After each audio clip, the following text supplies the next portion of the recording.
Sí, buenísimo. ¿Qué están viendo en la cursada? ¿Por dónde van ahora? ¿Empezaron a ver vectores? ¿Vieron funciones vectoriales o solo vectores por ahora? Solo vectores. Bueno, ok, bueno, calculo que vamos a terminar con integrales, que vi que tenían bastantes preguntas y después podemos hacer algún ejercicio de vectores. ¿Ustedes en la práctica están muy atrasados o no? Vectores no entran en el primer regulatorio. Ah, ok. Bien, ¿cuándo tienen el examen? El lunes 3. Bien. Bueno, estamos bastante bien entonces respecto a las prácticas que hicimos. Tendríamos una más el sábado que viene y de ahí tendrían que rendir el regulatorio, ¿no? Sí. No sé si te parece buena idea el sábado que viene, te puede hacer algún modelo parcial o algo así.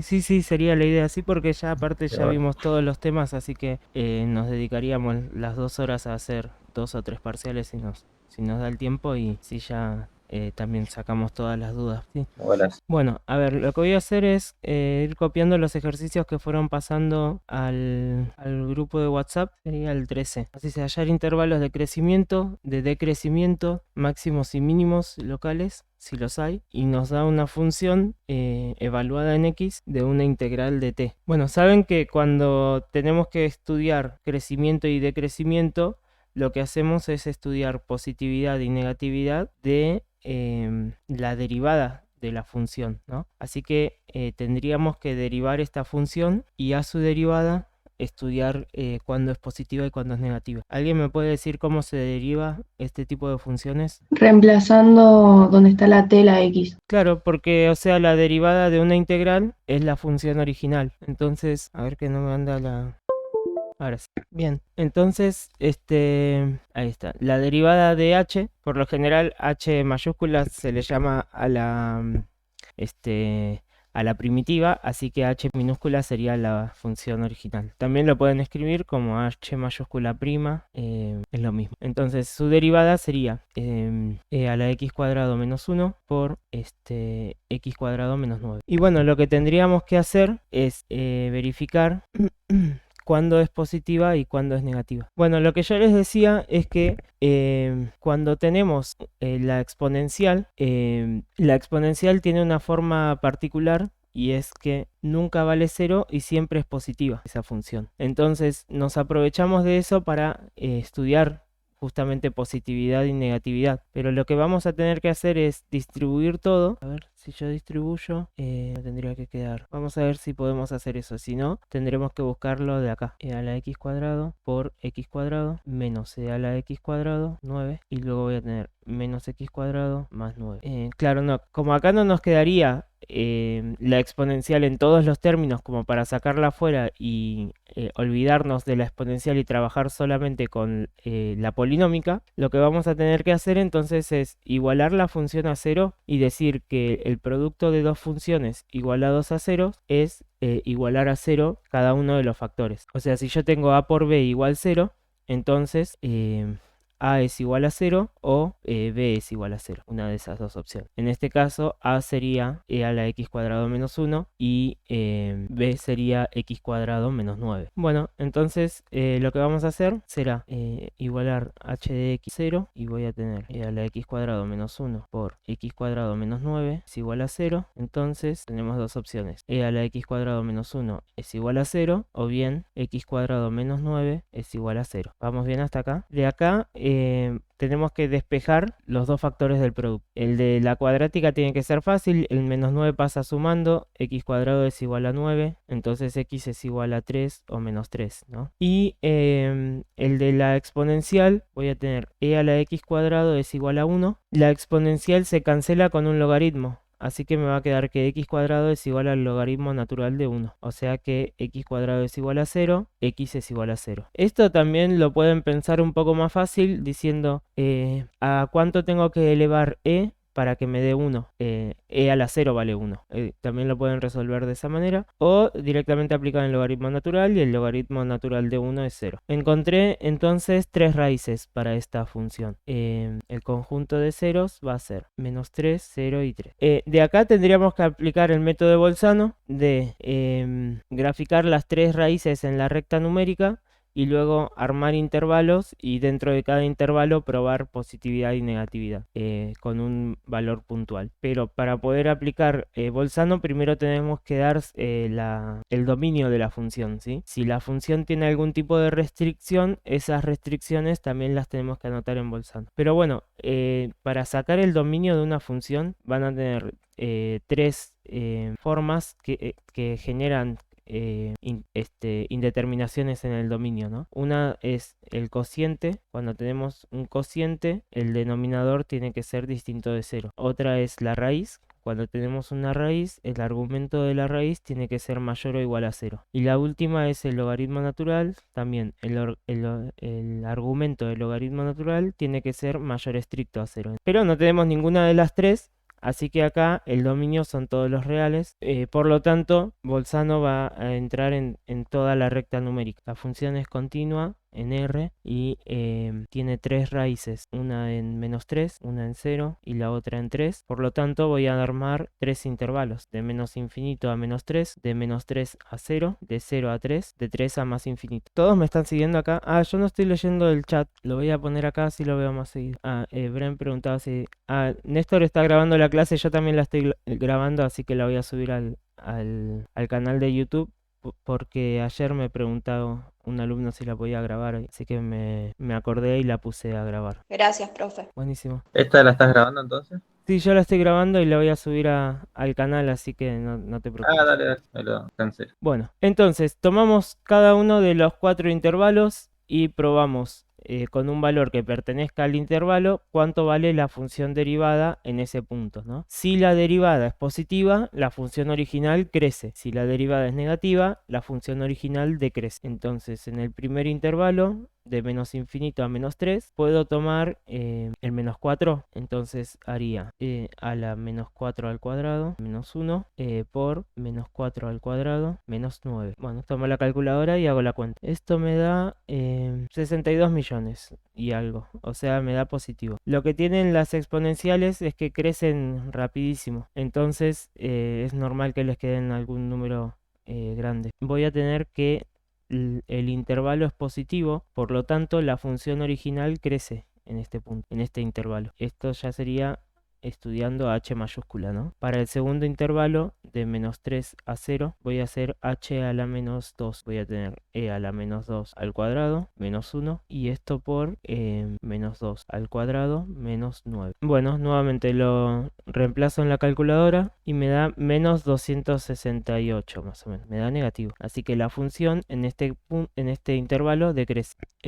También pueden hacer un pequeño estudio de signos, ¿no? E vale 2,7. Entonces, E a la... a ver. Bueno, es más, fíjense lo siguiente, solo como un dato de color y que también les va a servir. La forma de una exponencial es así. Cruza al eje Y en 1, ¿sí? ¿Qué quiere decir esto? Que para que la exponencial sea mayor que 1, x tiene que ser positivo. Y para que la exponencial sea menor que 1, x tiene que ser negativo. ¿Qué quiere decir esto? Que para que este factor nos dé negativo, x tiene que ser menor que 1, ¿sí?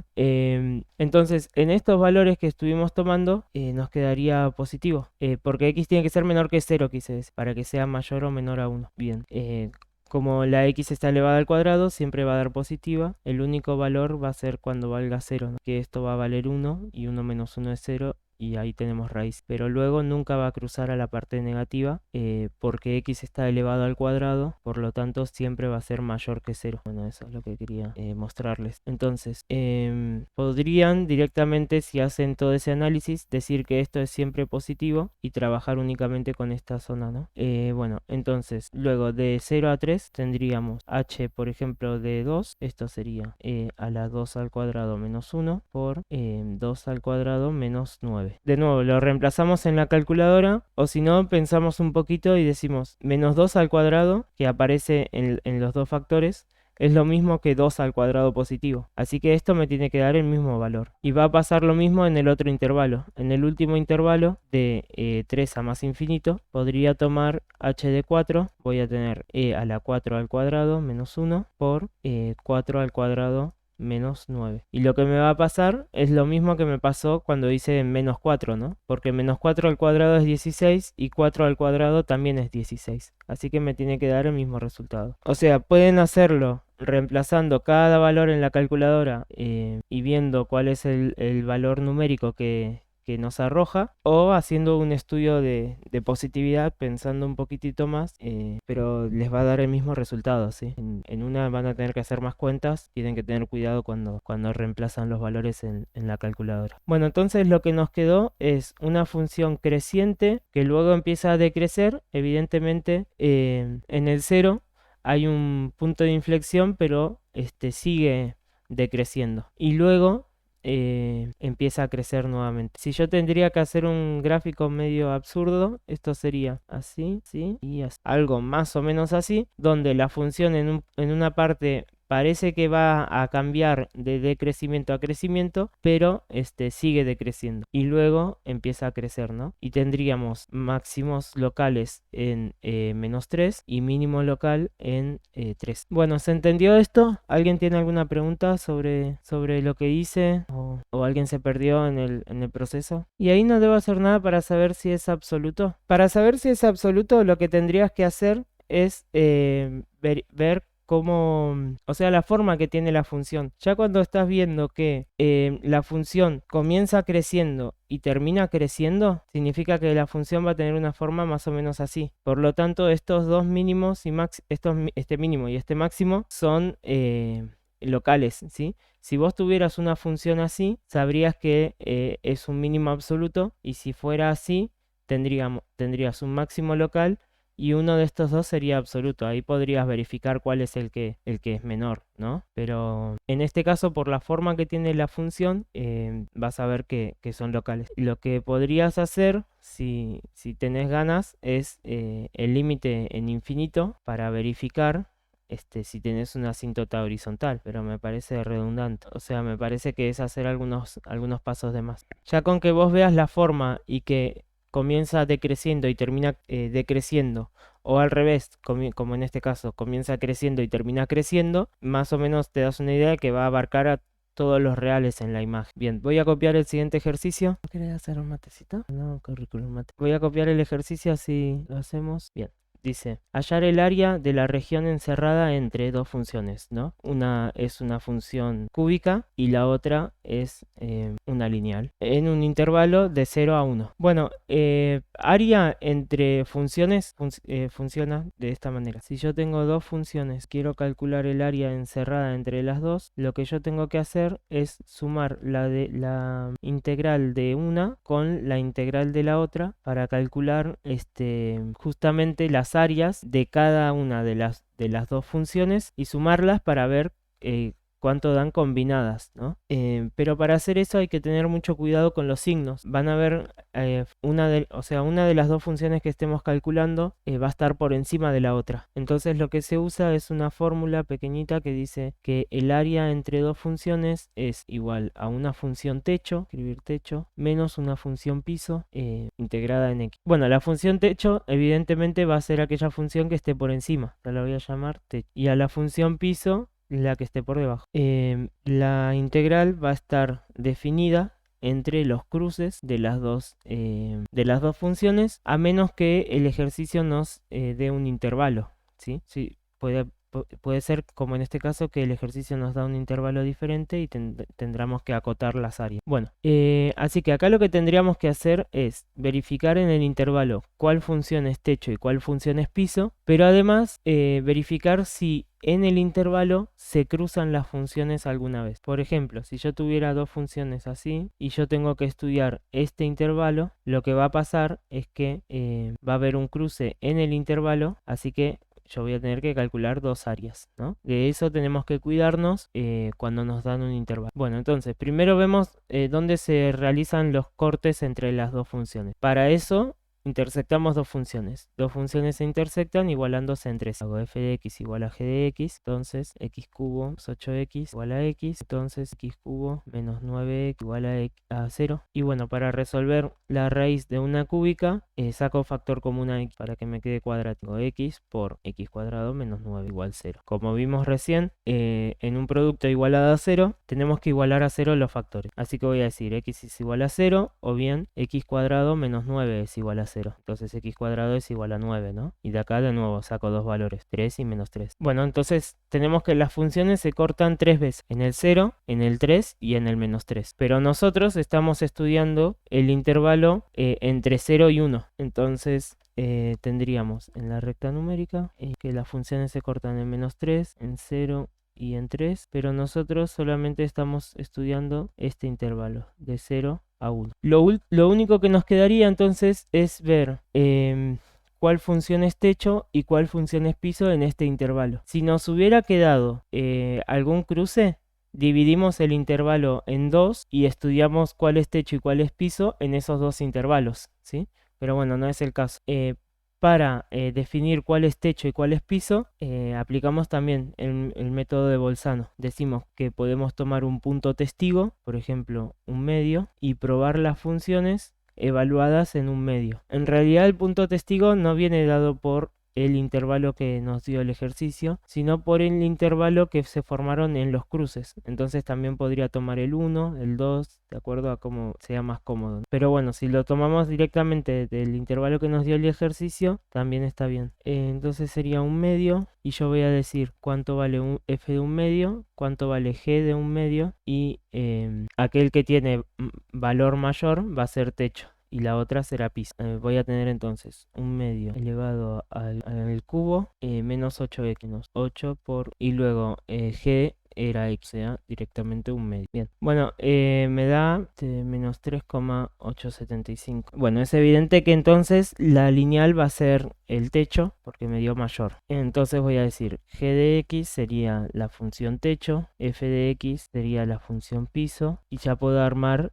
la fórmula del área. Área es igual a techo, o sea, g de x, en este caso x, menos piso, o sea, f de x, sería x al cubo menos 8x. Ojo cuando reemplazan con el paréntesis. Si no ponen el paréntesis bien, les puede quedar todo restando, cuando en realidad ustedes tenían que distribuir el menos y les cambia el signo al menos 8, ¿no? Bueno, y esta integral va a estar definida entre 0 y 1, porque es el intervalo que estamos estudiando. Bueno, entonces esto nos va a quedar como el área es la integral entre 0 y 1 de menos x cubo más 9x por dx. Integramos, voy a tener menos x cuarta sobre 4 más 9x cuadrado sobre 2. Y con el método de Barrow, ¿no? Definimos que esto va a estar entre 0 y 1. Por lo tanto, tenemos que reemplazar en 1, reemplazar el 0 y restarlo. Voy a tener menos 1 a la cuarta sobre 4 más 9 por 1 a la cuarta sobre 2. Y reemplazado en 0 me va a dar 0, ¿no? 0 a la cuarta es 0. 0 al cuadrado es 0, así que no tiene sentido que lo hagamos. Entonces, el área va a venir dada por este cálculo que lo hacemos en la calculadora. 1 sobre 4 más 9 sobre 2. Me da 4,25. Bueno, en este tipo de ejercicios es importante que tengan cuidado con los signos, con definir bien cuál es techo y cuál es piso. A veces, si las funciones son más simples, pueden graficar y en el gráfico directamente encontrar dónde están los cruces, dónde están los intervalos donde una función es techo y la otra piso, pero sin graficar, como lo hicimos nosotros, también se puede hacer. Para hacerlo sin graficar, usan Bolzano para encontrar el techo y el piso. En un intervalo prueban con un valor en una función y en la otra. Aquella que da mayor será techo en todo ese intervalo, ¿sí? Bueno, ¿hasta acá tiene alguna pregunta sobre esto? ¿Vamos bien? ¿Todo bien? Joya, buenísimo. Bueno, voy a copiar otros dos ejercicios más que me pidieron en los grupos de WhatsApp. De acá me pidieron el 1 y el 3. Bueno, el 1 tenemos polinomio de Taylor. Me piden de orden 2 para calcular un valor aproximado de e a la a la 0,09, ¿sí? Bueno, el polinomio de Taylor sirve para aproximaciones cercanas al centro del polinomio, ¿no? Entonces, si esto me está pidiendo e a la 0,09, yo tengo que definir una buena función y un buen centro para que el polinomio realmente se aproxime a ese valor. O sea, yo voy a tomar como función e a la x. No me voy a complicar en nada porque acá yo tengo también e a la un número, ¿no? Y luego voy a tomar como centro el 0, porque es el valor entero más cercano al que yo quiero aproximar. No entendí lo que quisiste escribir, Anto. Acuérdense también que pueden usar el micrófono para preguntar o para aclarar algo. Bien, entonces, ¿se entiende por qué tomamos e a la x como función y 0 como centro? ¿Se entiende eso o no? ¿Sí? Ok, yo creo que esto es la parte más importante del polinomio de Taylor. Después solamente es ir derivando y siguiendo la fórmula del polinomio, ¿no? Pero donde tienen que pensar tal vez un poquito más es cuando establecen qué función van a utilizar y qué centro le van a poner. Van a tener ejercicios donde les dicen, por ejemplo, mediante un polinomio de Taylor de orden 2 y acá le pondrían y x0 igual 1 a calcular un valor aproximado. Entonces, si bien el centro va a estar en 1, uno va a pensar en una función que se acerque al 0 acá arriba, para que el valor que estamos aproximando esté lo más cerca posible al centro del polinomio. Entonces le tendríamos que agregar un menos 1 acá, para que cuando yo tenga 1 menos 1 se acerque cada vez más al 0, ¿no? Eso también creo que habíamos hecho algún ejercicio de ese estilo en la primer clase, así que lo tienen ahí en el video para que tengan un criterio bueno a la hora de ir armando los polinomios. Bueno, entonces lo que vamos a hacer entonces es trabajar con e a la x centrada en 0. Y bueno, el polinomio de Taylor, en este caso de grado 2, va a ser f de x0, f' 0 por x menos x0 más f doble prima de x0 por x menos x0 al cuadrado sobre 2. Hasta ahí llegaría mi polinomio por ser de grado 2. Ahora, como este polinomio está centrado en 0, se lo conoce como polinomio de Maclaurin. Y claro, como x0 vale 0, no tiene sentido restarlo acá, ¿no? Lo único que cambia el polinomio de Maclaurin respecto al de Taylor es que está centrado en 0. Y por lo tanto, no tenemos que restarle el x sub 0 porque ya sabemos que vale 0, ¿no? Así que acá tendría una x y acá tendría una x al cuadrado. Después lo que voy a hacer es derivar esta función dos veces y reemplazar en el x0. Tendría entonces e a la x es f de x0 es e a la 0, o sea 1. Luego su derivada, la derivada de e a la x es la misma e a la x. Entonces la derivada evaluada en 0 va a ser también e a la 0, o sea 1. Y por último, f doble prima de x va a ser también e a la x. Entonces f doble prima de x sub 0 va a ser e a la 0, que me da 1. Bueno, esta propiedad que tiene la exponencial de que su derivada es la misma exponencial es bastante curiosa.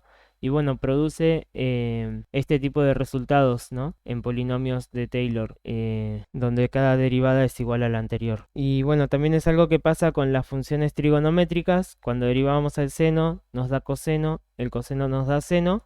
Y en polinomios de este estilo es bastante útil porque las derivadas son muy simples. Bueno, entonces vamos a tener que reemplazar estos valores en el polinomio. Me va a quedar que el polinomio va a ser, es la función original reemplazada en 0 da 1 más la derivada también da 1 por x más la derivada segundo también da 1 por x cuadrado sobre 2. Ahora, si yo quiero aproximar e a las 0,09, voy a hacer el polinomio evaluado en 0,09. Esto me va a quedar 1 más 0,09 más 0,09 al cuadrado sobre 2. Me da 1,09405. Bien, entonces estamos aproximando e a la 0,09 con el polinomio de Taylor que armamos recién. Lo que podríamos hacer como una verificación express sería tomar la calculadora y hacer e a la 0,09, ver si nos da algo parecido, ¿no? Me da 1,0941. Obviamente acá me va a dar un número irracional, ¿no? Esto va a seguir con decimales infinitamente. Si hiciéramos polinomios de grados mayores, la aproximación va a ser cada vez más exacta. Por el momento nos da un valor real hasta el tercer decimal, ¿no? Bastante bien. Bueno, ¿se entendió este ejercicio? De nuevo, polinomio de Taylor lo complicado tal vez será establecer bien qué función vamos a utilizar y en qué centro la vamos a establecer, y después es solamente armar una tablita con los valores de las derivadas evaluadas en el centro y reemplazarlo todo en la fórmula del polinomio, ¿sí? En este caso, como centramos el polinomio en 0, lo que teníamos era un polinomio de Maclaurin, donde no escribimos x menos x0. Es lo único que cambia. Buenísimo, calculo que vamos bien entonces. Hagamos el 3. El 3 dice hallar el área de la región limitada superiormente por el gráfico de esto e inferiormente por la recta tangente a f en x igual 2 para el intervalo entre 0 y 2. Bueno, es raro la forma en que nos presentan el ejercicio, porque ya nos dicen cuál es superior, cuál es inferior.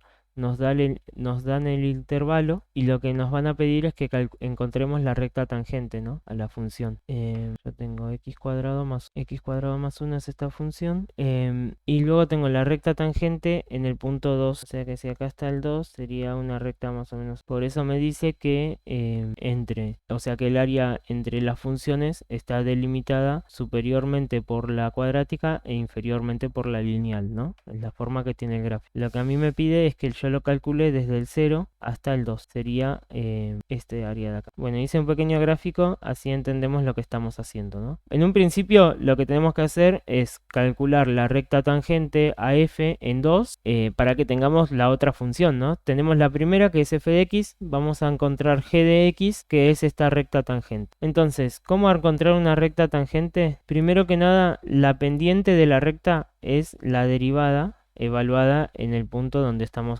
calculando la recta tangente. O sea, en nuestro caso, la pendiente de la recta va a ser la derivada de x cuadrado más 1 evaluada en 2, o sea, 2x, porque la derivada de 1 es 0, es decir, 2 por 2, que me da 4. Con esto ya sé que la pendiente de la recta es 4. Ahora, además, tenemos que la recta comparte el punto con la función original. Si yo estoy calculando la recta tangente a una función, la definición es que la recta pasa por un mismo punto en donde lo estoy calculando, ¿no? Entonces, yo puedo decir que en el punto 2, f de 2, la recta existe. ¿Me siguieron todos acá? F de 2 sería esta de acá. O sea, es el punto exacto donde yo estoy calculando la tangente. Por eso puedo afirmar que la recta, o sea, que ese punto pertenece a la recta. Bueno, entonces voy a calcular f de 2. Va a ser 2 al cuadrado más 1, 5. Así que ahora tengo otro punto, o sea, tengo la pendiente y el punto por donde pasa la recta tangente. Lo que me quedaría es armar ya la recta tangente. Yo tengo que, la voy a llamar g a la tangente. G de x es igual a m por x más b. Ahora yo sé que m es 4 y además que este punto pertenece a esta recta. Entonces puedo reemplazar y en g de x en 2 y encontrar el valor de b. Voy a tener que 5 es igual a 4 por 2 más b. Entonces b es igual a 3, menos 3, ¿no? Para armar rectas tangentes siempre van a hacer eso. Van a utilizar dos datos. Uno es la pendiente, m es igual a la derivada de f en el x0, y un punto de paso que va a ser x0, f de x0. Recuerden siempre que la recta tangente comparte un punto con la función original. Ese punto es el punto en el x0, ¿sí? Así que con estos dos datos, ustedes después lo reemplazan en la fórmula de la recta, y es igual a m por x más b. Reemplazarían x0 en x, f de x0 en y f' de x0 en m. Y con eso ya tienen la ordenada al origen, ¿no? El valor de b. Bueno, entonces tenemos la recta tangente. La recta sería g de x es igual a m, que es 4, por x más b, que es menos 3. Ahora ya podemos armar la integral. La integral para el cálculo de área era área es igual a la integral de techo menos piso. O sea, en este caso, f de x menos g de x entre a y b. El ejercicio me decía entre 0 y 2, sino entre 0 y 2, ¿no? Me dice que x es mayor o igual a 0, o sea, esta sería la cota inferior, y x es menor o igual a 0, o sea, la cota superior. Bueno, entonces copio lo que sería la lineal, la recta tangente, y recuerden el paréntesis, ¿sí? Este menos afecta a toda la función lineal. Entonces, el 0 se distribuye en el paréntesis. El menos, quise decir, se distribuye en el paréntesis. Así que voy a tener menos 1 menos 4x más 3. ¿No? Y ya simplificando todo un poco, voy a tener que el área entre 0 y 2 va a ser x cuadrado menos 4x más 2. Integro todo y aplico barrow, así que esto me va a quedar x cubo sobre 3 menos 4 por x cuadrado sobre 2 más 2x evaluado entre 0 y 2. Bueno, evalúo en 2 porque a eso le tendría que restar en 0, pero como tengo x en todos lados, el 0 anula todos los términos, ¿no? Así que voy a tener 2 al cubo sobre 3 menos 4 por 2 al cuadrado sobre 2 más 2 por 2. Acá el mayor temor es que nos quede positivo, ¿no? Si les llega a quedar algo negativo es porque hicieron algo mal y tienen que revisar las cuentas o cómo integraron o cómo sacaron la recta tangente y así ir avanzando hasta encontrar el error que hayan tomado. Tal vez tomaron mal el techo y el piso, eso puede pasar, pero siempre les tiene que quedar positivo. Bueno, y hablando de eso, negativo, menos 1,33. Era x cuadrado más 1, reemplacé mal. Cuando reemplacé la función f, le puse un menos, no sé por qué. La función era x cuadrado más 1 acá. Un más, acá también. Y me hubiera quedado, en vez de menos 3, me hubiera quedado más 3, más 1, más 4. Entonces da un 4 y acá también. Ahora sí, da 2,66 periódicos. Serían 11 tercios. Bueno, lo mejor es que casi siempre que se equivocan les va a quedar negativo. Entonces lo pueden corregir. O sea, lo pueden revisar. Como me pasó a mí, ¿no? Me quedó un número negativo, así que tuve que volver atrás, ver en dónde me equivoqué. Había copiado mal una función cuando pasé a la integral y bueno, corregido ya da positivo. Pero bueno, ¿alguien tiene alguna pregunta hasta acá? ¿Vamos bien? ¿Se entendió bien? Buenísimo, joya. Tengo para hacer el 6 y el 16b de la guía. Esta sería de la guía nueva, ¿no? Me habían pasado el PDF, pero no sé si lo tengo a mano. Si alguien de ustedes lo tiene, ¿me lo puede pasar, porfa, al grupo? Yo mientras tanto voy a buscar la guía que tenemos. Ya la subiste al Drive, ¿no, Néstor? La del 2020. El 2021, me parece que... A ver, me parece que la ciudad Maro, ahí me fijo. Sí, pasa que encontré una actualizada, pero sí dice 2020. No sé qué tan diferente será la de este año. Capaz que la actualizaron el año pasado. Sí. Claro, yo la cursé hace un montón. Ahí Selena dice que lo va a enviar. Buenísimo, gracias, Sele. Dale, ahí, apenas lo manda, lo subo al Drive. Ahí está, matemática. Bien, me dijeron 16 y... No, 6 y 16b.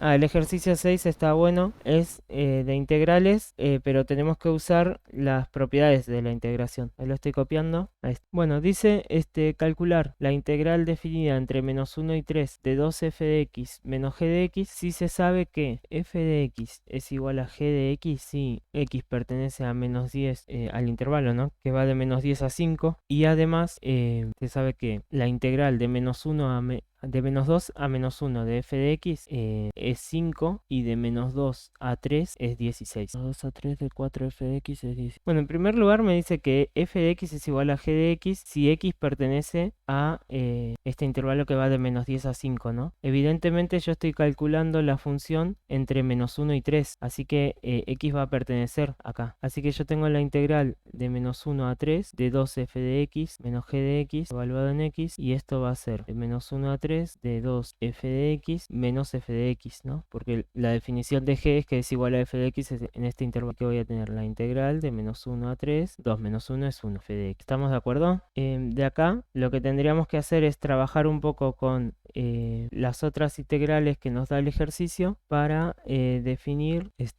cuál es el valor de esta integral. Por ejemplo, el ejercicio nos dice que la integral de menos 2 a 3 de 4f de x a de x es igual a 10. Este 4 puede salir de la integral por ser una constante y bueno, me va a quedar entonces que la integral de menos 2 a 3 de f de x es 4.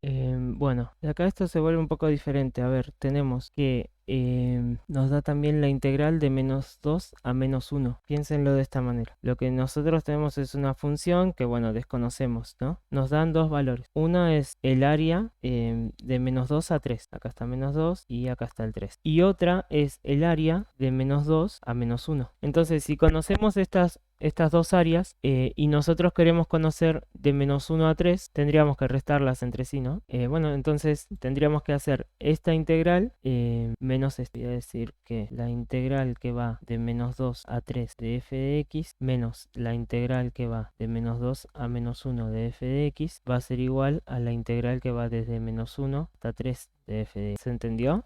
¿Lo entendieron todos o no? De acá entonces ya lo único que tendríamos que hacer es reemplazar por los valores que habíamos encontrado con los datos que nos dio el ejercicio.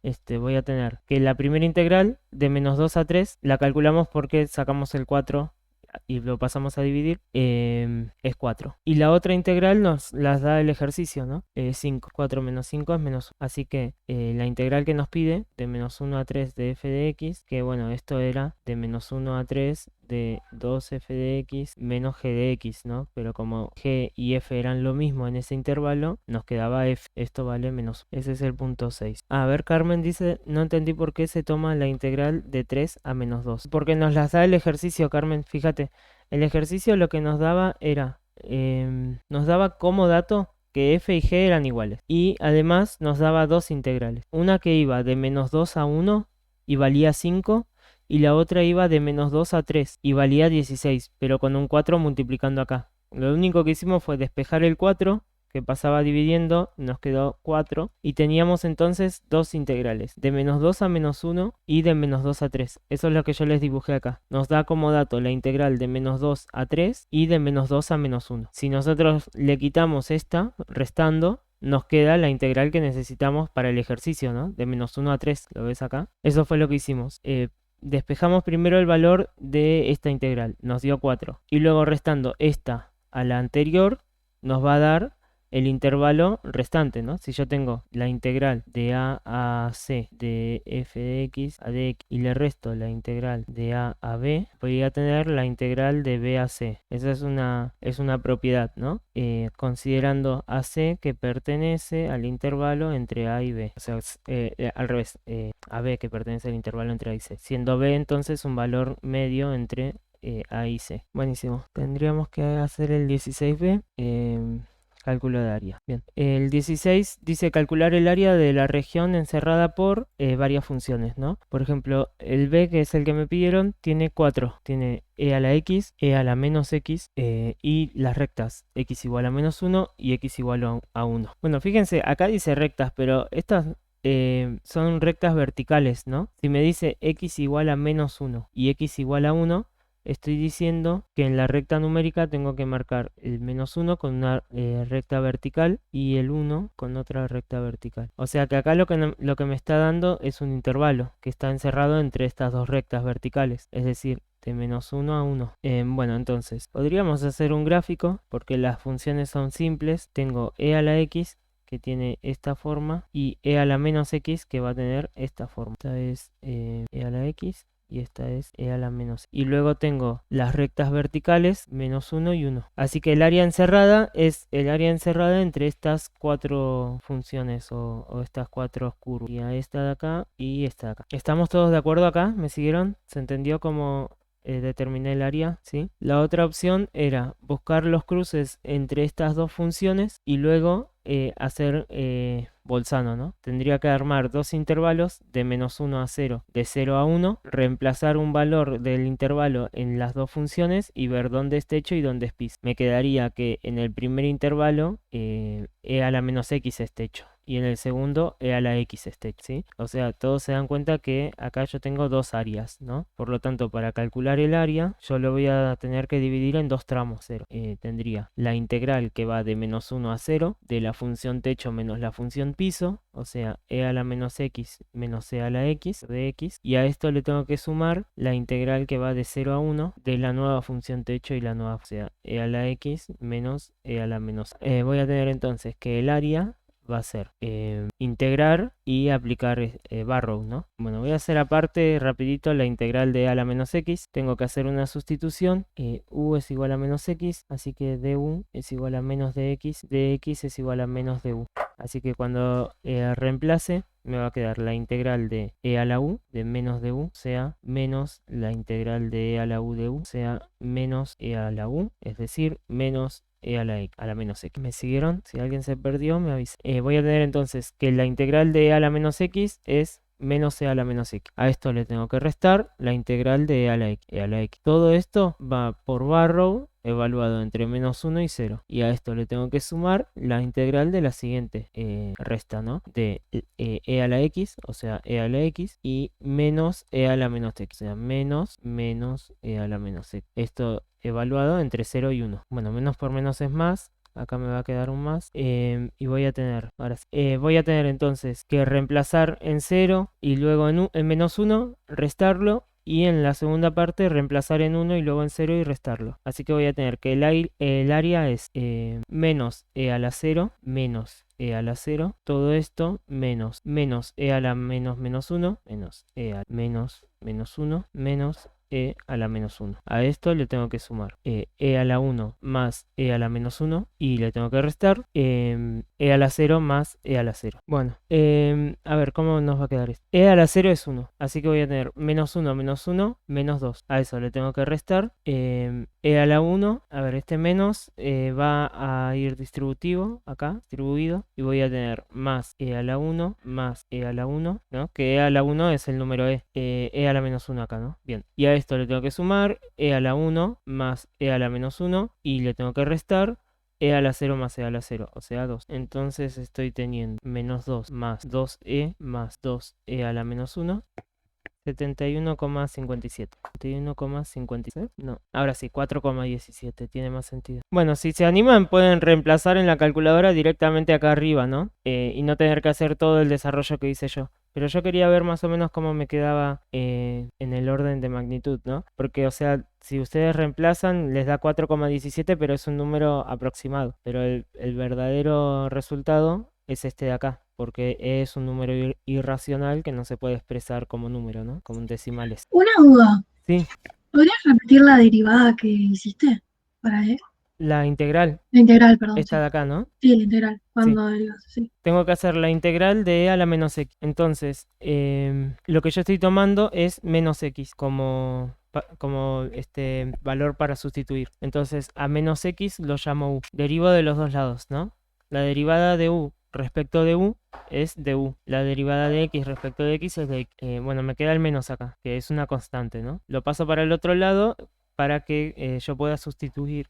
Perdón, para que yo pueda sustituir dx acá por menos de u, ¿no? Me va a quedar e a la u por menos de u. Este menos lo puedo sacar afuera de la integral. Y ya tengo la integral de e a la u por du. La integral de e a la u es la misma de e a la u, ¿sí? Siempre que tengas lineales, las puedes sustituir sin ningún problema. Por ejemplo, si yo tuviera e a la menos 2x más 3, puedo tomar esto como sustitución para poder resolver la integral. Tendría que du sería menos 2 de x, y esto pasa para el otro lado, menos 1/2 de du es igual a dx, y haces la sustitución como la hice acá, e a la u por menos 1/2 de dx, entonces el menos 1/2 saldría afuera y te quedaría la integral de e a la u por du, esto era, ¿sí? Sí, gracias. Buenísimo, dale. Bueno, ¿alguien tiene algo más para hacer? ¿Quiere que hagamos algún ejercicio más de estos, de integrales o de cualquier otro tema, no? ¿El 11? El 12C. Ok, ahí estoy copiando el 11. Bien, teorema de valor medio del cálculo integral. Nos dice calcular un punto intermedio que cumpla el teorema del valor medio. Bueno, ¿qué dice el teorema del valor medio? Dice que si una función es continua y derivable, o sea, si f es continua, en este caso tiene que ser continua entre 1 y 4, porque es donde lo estamos haciendo. Y además f es derivable entre 1 y 4, va a haber un valor que va a satisfacer que la derivada de f evaluada en c es igual a f evaluada en a, en b menos a, dividido b menos a. Bueno, siendo b y a en este caso 4 y 1, ¿no? A ver, me estoy confundiendo del teorema de valor medio. Era este que copié acá es el teorema de valor medio del cálculo diferencial. Y el del cálculo integral es más simple. Esta es para una derivada, que lo habíamos visto antes. El del diferencial va a ser la integral de a b de la función. Tiene que dar f de c por b menos a.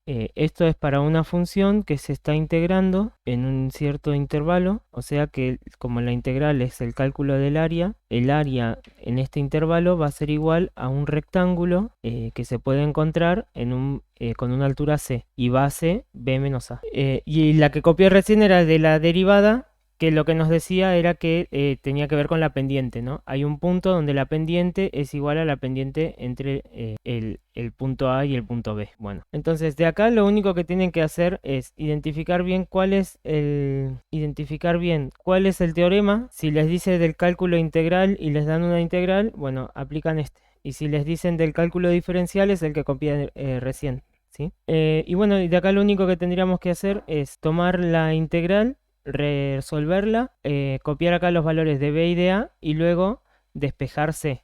O sea, fíjense que acá nosotros tenemos f de c, ¿no? F vendría a ser esta cuadrática, así que sería 3 por c al cuadrado menos 2 por c. Eso es lo que vamos a copiar acá y después lo vamos a despejar. Así que yo tendría la integral que va desde 1 a 4 de, bueno, la función f, 3x cuadrado menos 2x por dx, y esto va a ser igual a 3c cuadrado menos 2c por b menos a, donde b es 4 y a es 1. O sea, yo lo que estoy diciendo es que el área que está definida por esta integral es igual al área de un rectángulo de base 3 y altura f de c. Bueno, resolvamos esta integral. Es un polinomio, así que tiene que ser bastante simple. Me va a quedar 3x al cubo sobre 3 menos 2x cuadrado sobre 2, evaluado por Barrow entre 1 y 4. Y esto es igual a... puedo hacer una distributiva acá, así ya voy resolviendo... o no. No, lo voy a dejar como 3c cuadrado menos 2c, todo esto por 3. Después paso del 3 a dividir. Bueno, entonces, evidentemente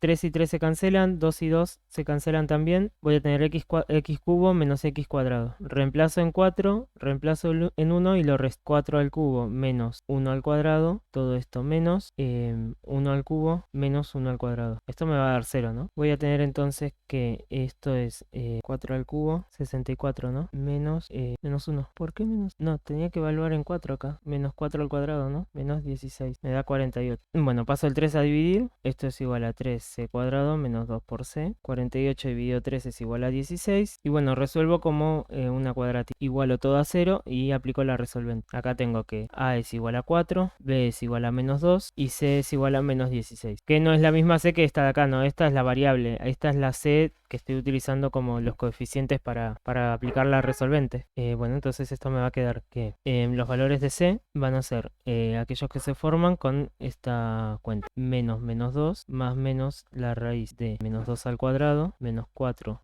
por menos 16 dividido 2 por 4. Menos por menos es más, así que acá tengo 2 más menos, acá tengo que hacer la raíz de menos 2 al cuadrado, que es 4 menos por menos es más, así que más 4 por 16 y a todo esto raíz cuadrada. Acá copié mal, ¿no? Pasé de 3 a 4. No sé por qué estoy teniendo ese inconveniente. Cuando copié puse un 4 en lugar de un 3. Que ahora sí esto tiene un poco más de sentido. O sea, en realidad no me daba nada mal, pero me daba un número irracional acá. Y generalmente estos ejercicios están armados para que les quede un número redondo. Ya de por sí es un ejercicio medio complejo, en el sentido de que tienen que resolver una cuadrática con números bastante altos. Entonces se los van a armar para que les queden cuadrados perfectos acá adentro. Por ejemplo, en este caso me queda que la raíz me da 14. 2 por 4, 8. Y tendría 2 más 14, 16. Dividido 8, 2. Y 2 menos 14, menos 2. Dividido 8, 14, todo eso dividido 8, es menos 1,5. Ahora, de estos dos valores, ¿cuál es el que me sirve? Aquel donde c pertenece al intervalo, ¿sí? Es decir, que se me está tildando la compu encima. Ahí está. El menos 1,5 no pertenece al intervalo que estamos estudiando, que es el intervalo de 1 a 4. Sí. Abajo donde dice 2 por 4 no es 2 por 3. 2 por 3. Gracias. 2 por 3, 6. Claro, porque reemplacé la arriba pero no abajo. Entonces me quedan los dos valores. Uno sería 8 tercios y el otro sería menos 2. Bueno, el menos 2 es el que no pertenece al intervalo, así que no lo tenemos en cuenta. El 8 tercios sí pertenece, así que ese es el valor C. Sí. Ahora, este es el valor C, pero el ejercicio me pide el punto completo, ¿no? O sea, no solamente C, sino también f de C. Para eso lo único que tenemos que hacer es reemplazar la función f en C. Me va a quedar que f de C es igual a 3 por 8 tercios al cuadrado menos 2 por 8 tercios. Lo único que hice es tomar la función f, que era la que está dentro de la integral, y reemplazarla en 8 tercios. Me da 16, Tito. Por lo tanto, el punto donde se cumple el teorema del valor medio es el punto que en x vale 8 tercios y en y vale 16. Bueno, bueno, del teorema del valor medio, entonces termina siendo una integral normal y luego resolver una ecuación, ¿no? Si la función que está adentro de la integral es un poco más compleja, la ecuación va a ser más compleja. Acá teníamos una cuadrática, ¿no? Pero no hay nada nuevo en ese sentido. Voy a ver qué más ejercicios me pidieron. El 11. Carmen Vega dice, ¿por qué cambió el 13 a 4C? Ah, sí, bueno, me habías avisado y no te había leído. El 12C y el 11. Ah, el 11 ya lo hicimos, es el 12C entonces. Bueno, es la derivada de una integral, ¿no? ¿Se acuerdan que habíamos hecho un ejercicio similar donde teníamos que derivar una integral de este estilo? El C, entonces, nos está pidiendo la derivada de esta función. Acá lo que tienen que identificar es que hay un producto. Estoy multiplicando x por esto de acá. Así que vamos a tener la derivada de un producto, ¿sí? La derivada de un producto es la derivada del primer factor por el segundo sin derivar, más el primero sin derivar por la derivada del segundo. ¿Hay alguien con el micrófono abierto? Si lo puede silenciar, porfa. Bueno, entonces, esta integral no nos va a quedar limpia, ¿no? Nos va a quedar la derivada de x, que es 1, y nos va a quedar la misma integral que teníamos al comienzo. Entonces voy a tener que la derivada de f va a ser la integral de 0 a x de t cuadrado más 1 a la cuarta por dx más x, y acá sí podemos derivar, entonces se elimina la integral y nos va a quedar x al cuadrado más 1 a la cuarta. Esto terminaría acá, porque esta integral no la podemos resolver. Bien, sí, el único secreto era darse cuenta de que acá hay un producto, entonces aplicás el método de la derivación de un producto y después hacemos la derivada de ese tipo de integrales como siempre lo hacemos. Integrales impropias, ¿vieron? Porque no vi que me pidieron ningún ejercicio de eso. ¿Quieren que hagamos alguno en particular de esa parte ya para terminar? Bueno, a ver, voy a copiar algún ejercicio del 17. Bueno, se nos pide calcular las siguientes integrales. Son definidas en un límite.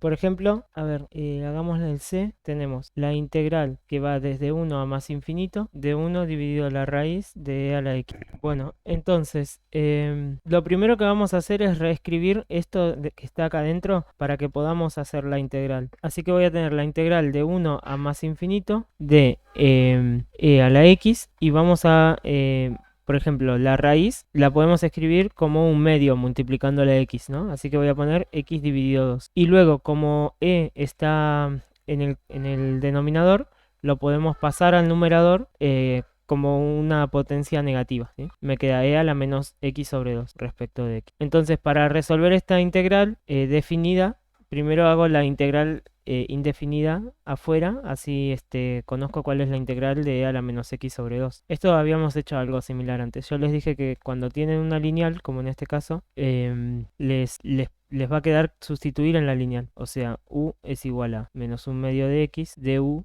es igual a menos un medio de dx. Puedo pasar esto al otro lado, me va a quedar que menos 2 de u es igual a dx, ¿no? El 2 pasa multiplicando. Entonces voy a tener la integral de e a la menos x sobre 2 por menos 2 de u. Entonces el menos 2 sale afuera, voy a tener la integral, no sé por qué no sustituí la u acá, ahora sí, la integral de e a la u por du. Esto entonces, la integral de e a la u es la misma de e a la u, voy a tener menos 2 e a la u, o sea menos 2 por e a la menos un medio de x. Y bueno, ahora sí, que ya sabemos cuál es la integral indefinida, la aplicamos en la definida. Voy a tener que menos 2 por e a la menos un medio de x es la integral de e a la menos x sobre 2. Y esto lo tenemos que evaluar entre 1 y más infinito. Bueno, ¿qué quiere decir esto? que yo estoy haciendo un límite de n tendiendo a más infinito de menos 2e a la menos 1 medio de x evaluado entre 1 y n, ¿sí?